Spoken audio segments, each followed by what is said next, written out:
Nearly 90,000 network security devices protecting corporate data worldwide are already compromised, and most of the people using them don't know it yet.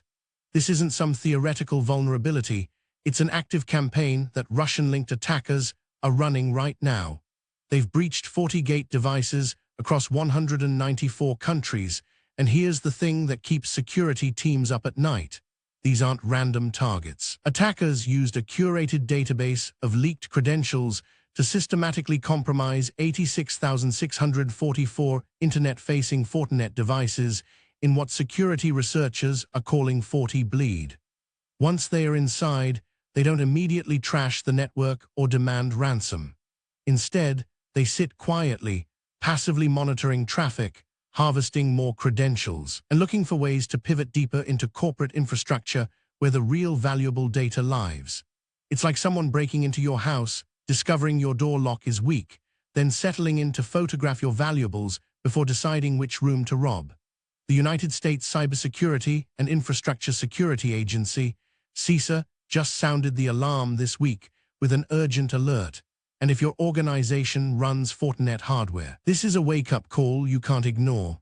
This is one of the largest active credential-stuffing attacks on network security hardware ever recorded, and it reveals a troubling reality about how attackers are targeting the infrastructure that's supposed to keep us safe. And here's where it gets interesting. Let's step back and understand why this attack is so dangerous. Fortinet is a major cybersecurity company. They make network security appliances that sit at the edge of corporate networks, acting as gatekeepers. Their FortiGate devices are everywhere, in banks, hospitals, government agencies, tech companies, small businesses. These aren't niche tools used by a handful of enterprises. Fortinet's got hundreds of thousands of customers worldwide relying on their hardware to block threats. And that's exactly why FortiGate devices make such a valuable target. If you can compromise the gatekeeper, you've got a direct pathway to everything inside the network. Think of it like compromising the security guard at a luxury hotel. Suddenly, you've got access to every room. For decades, network administrators assumed that if a device was sitting behind a firewall, it was reasonably secure. The assumption was, sure, attackers might try to brute force their way in, but that would take forever, and we'd notice it. What FortiBleed reveals is that assumption was wrong. The attackers weren't brute forcing anything. They weren't trying random passwords. They had a curated database, a shopping list, essentially, of leaked credentials from other breaches. They knew which usernames and passwords would work because they'd already been compromised somewhere else on the internet. So they just methodically went through their list, trying each one on exposed FortiGate devices worldwide. It worked across 194 countries. And that's just the beginning. Here's where the attack gets even more sophisticated. Once attackers get into a FortiGate device, they don't immediately announce themselves or launch an offensive. Most intrusions trigger alerts. Someone notices the unusual activity, sounds the alarm, and the attack gets shut down. But these attackers are patient. They set themselves up to passively observe. They are monitoring network traffic flowing through the compromised device, watching what data moves across the network, which systems are talking to each other, and most importantly, capturing credentials as they pass through. It's like a thief who tapes a camera inside a bank instead of robbing it on day one. By the time anyone realizes what's happened, they've photographed hundreds of account numbers and PIN codes. These captured credentials become the foundation for the next attack wave. Armed with real usernames and passwords of actual employees, attackers can compromise additional systems, email servers, backup systems, cloud infrastructure, and pivot deeper into the organization. CISA specifically warned organizations to check their logs for unauthorized access, malicious session creation, and unusual administrative activity. The campaign's been running for months, meaning some organizations have already had attackers inside their networks, patiently harvesting data for a very long time. And here's what most coverage gets wrong. The attackers who run this campaign aren't trying to get caught. They are playing the long game. So what does this actually look like when it happens to a real organization? Picture a mid-sized financial services company running FortiGate devices. An attacker gains access using a compromised employee credential. They don't steal data immediately. Instead, They set up persistence, meaning they install backdoors and hidden access points so they can get back in even if the initial entry point gets discovered. Over weeks and months, they monitor network traffic, capture credentials from system administrators, and slowly map out the network's architecture. They discover which systems handle the most sensitive data. Then one day they strike.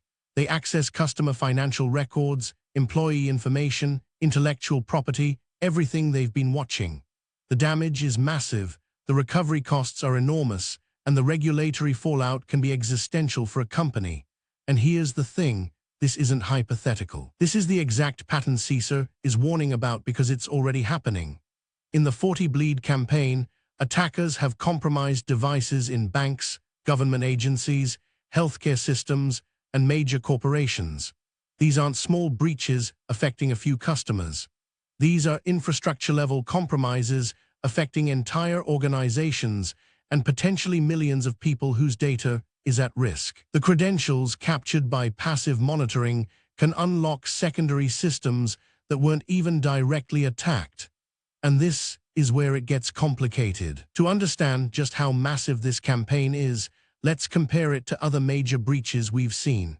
The Target breach in 2013, the one that's become the textbook example of retail security failure, compromised around 40 million credit cards.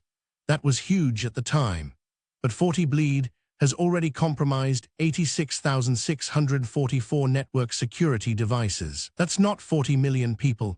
It's 86,644 gateways into millions of organizations and potentially hundreds of millions of people.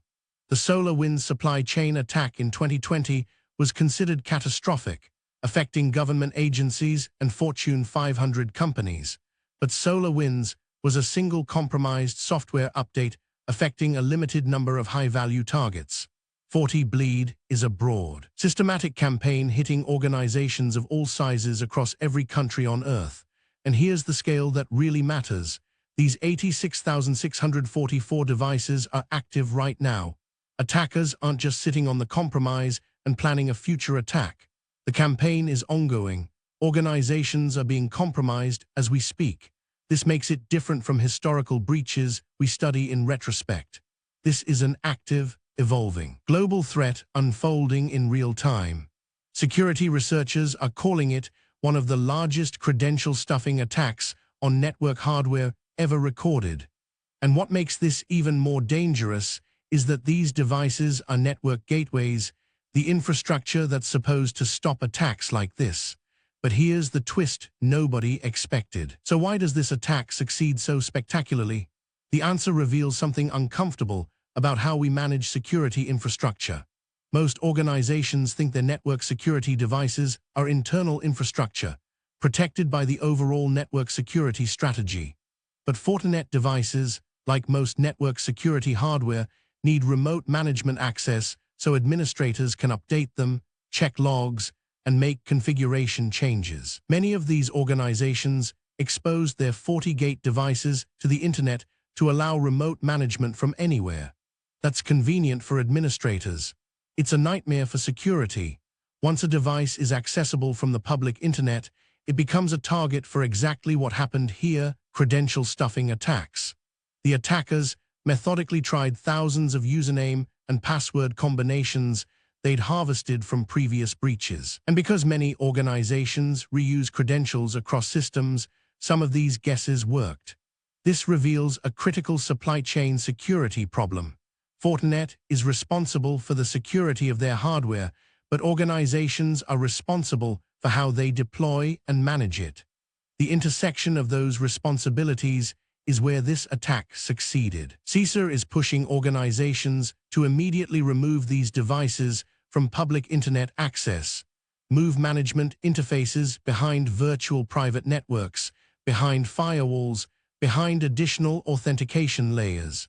And this is what nobody predicted, that the infrastructure designed to protect networks would become the primary attack vector for compromising them. If your organization runs Fortinet devices, here's exactly what CISA is telling you to do, and you should do these things today, not tomorrow.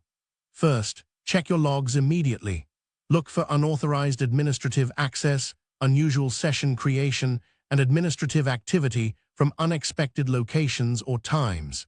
If you see anything suspicious, assume you've been compromised and escalate to your incident response team. Second, force a complete session termination across all authenticated sessions. This disconnects anyone who shouldn't be there, even if they have valid credentials. Third, reset all administrative credentials immediately, every password, every IPI key, every authentication token used to access Fortinet devices. Use new, strong, randomized passwords. Fourth, enforce multi-factor authentication on all administrative access to FortiGate devices. This means even if attackers have your password, they can't get in without a second factor. Fifth, remove Fortinet management interfaces from the public internet entirely. If administrators need remote access, they should tunnel through a virtual private network or jump box infrastructure, never expose the management interface directly. Sixth, consider changing your encryption keys if you suspect the device was compromised for an extended period. Attackers may have captured traffic data. These aren't suggestions or optional best practices. CISA is treating this as a critical, urgent threat. And here's the kicker. The window to detect and respond is closing as the campaign continues. Here's what matters most as you leave this video. FortiBleed represents a seismic change in how attackers target critical infrastructure. They're no longer trying to hide the theft. They are compromising the security infrastructure itself and using it as a listening post. That's the innovation that makes this campaign so dangerous. But here's what gives me hope. CISA issued this alert precisely because they know the problem and they've got solutions. The actions they're recommending, removing devices from the internet, enforcing multi-factor authentication, rotating credentials, checking logs, these work. They are proven. The organizations that move fast and implement these recommendations today will catch and evict the attackers. The ones that delay will likely discover, months from now, that sensitive data was already stolen. This isn't a vulnerability in FortiGate hardware alone. It's a wake-up call about credential hygiene across the entire industry. If your organization still reuses passwords, if your security devices are still exposed to the internet, if you don't have multi-factor authentication on critical systems, now is the moment to fix that. The attacks aren't slowing down. The threats aren't hypothetical. They're happening right now to real organizations. And the infrastructure supposed to protect you is the target. If you want to stay ahead of these threats, hit that subscribe button for daily security and AI news updates. This is the kind of story that shapes how we build safer systems, and I cover it all here.